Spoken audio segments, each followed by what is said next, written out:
থানা হাজতে বসে সিগারেট খাচ্ছেন বিএনপির সাজাপ্রাপ্ত এই নেতা। হাতে তার সিগারেট, মোবাইলে কথা বলছেন তিনি। এই ছবি ফাঁস হয়ে যাওয়ার পর শুরু হয়েছে ব্যাপক সমালোচনা।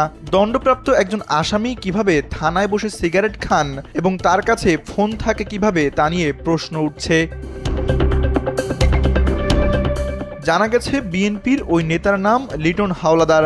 শরীয়তপুরের গোসাইরহাট থানাধীন নাগেরপাড়া ইউনিয়ন বিএনপির সাবেক সভাপতি তিনি।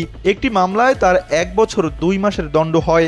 তবে তিনি আরও একটি মামলার সাজাপ্রাপ্ত আসামি বলে তাকে পুনরায় গ্রেপ্তার করা হয়, কিন্তু সাধারণ হাজতের পরিবেশে না রেখে তাকে বিশেষভাবে রাখা হয়। ছবিতে দেখা যায় লিটন হাওলাদার খাটে বসে আয়েশি ভঙ্গিতে মোবাইলে কথা বলছেন। এ নিয়ে জনগণের প্রশ্ন, গরিব আসামি কষ্টের দিনে দিন কাটায়, প্রভাবশালী হলে কেন ভিআইপি সুবিধা? আইনের চোখে কি সবাই সমান না?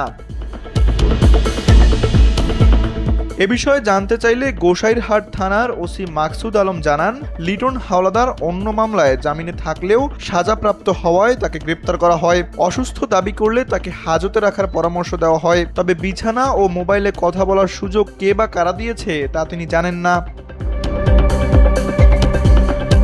গোসাইরহাট সার্কেলের অতিরিক্ত পুলিশ সুপার মোহাম্মদ তানভীর হোসেন বলেন, অসুস্থ আসামিকে প্রয়োজনে হাসপাতালে রাখা যায় এবং পুলিশ তত্ত্বাবধানে চিকিৎসা করা হয়। ভিআইপি ব্যবস্থার অভিযোগ তদন্ত করে প্রয়োজনীয় ব্যবস্থা নেওয়া হবে। তানভীর আহমেদ, এনপিবি।